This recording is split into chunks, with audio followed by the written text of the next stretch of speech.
అధికారంలోకి వచ్చినప్పుడు టీడీపీకి ఇవ్వడానికి కుదరలేదు. ఎందుకంటే మొత్తం హై లెవెల్లోనే తీసేసుకున్నారు కాబట్టి, లిక్కర్ కానీ ఇవన్నీ లేకపోవడం. అది టీడీపీ వాళ్ళు ఉన్నప్పుడు వైసీపీ వాళ్ళకి దక్కినాయి అట్లాంటిది. ఆ పావలా ఇచ్చినా 40 పైసలు ఇచ్చినా, నేను 2-3 వైసీపీ ఎమ్మెల్యేలు అప్పట్లో అనేవాళ్ళు అనమాట, వీళ్ళతో అదొక కంఫర్ట్ అండి, ఆ 1వ తారీఖుకి టైంకి తెచ్చి డబ్బులు వచ్చేస్తాం మన చేతికి, ఇబ్బంది పెట్టరు, మనం జోలికి వెళ్ళొద్దు వాళ్ళ జోలికి, అంతే. ఆ టైప్ లో ఉండేది టీడీపీది. ఇప్పుడు సమస్య ఏంటయ్యా అంటే అట్లాగా కూటమిలో కుదరట్లేదు. ఇప్పుడు వైసీపీ వాళ్ళకి ఇవ్వక్కర్లేదు, వీళ్ళు కూటమిలో అట్లా వాటా లేదు.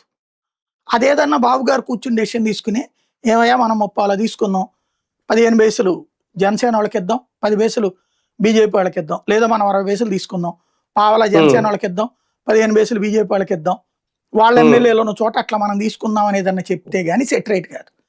ఎవడు తింటలేదు లేకపోతే ఏమీ జరగట్లేదు అని చెప్తే వేరే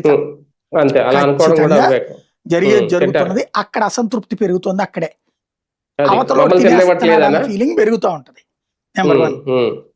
రెండవది వచ్చేటప్పటికి ఈ సంక్షేమ పథకాలు ఏమీ లేవు, ఉన్న 4 వాళ్ళే తీసుకుంటున్నారు, కాంట్రాక్ట్లు ఉన్న 4 టీడీపీ వాళ్ళే తీసుకుంటున్నారు. ఇవి అసంతృప్తి పెరిగిపోతుంది.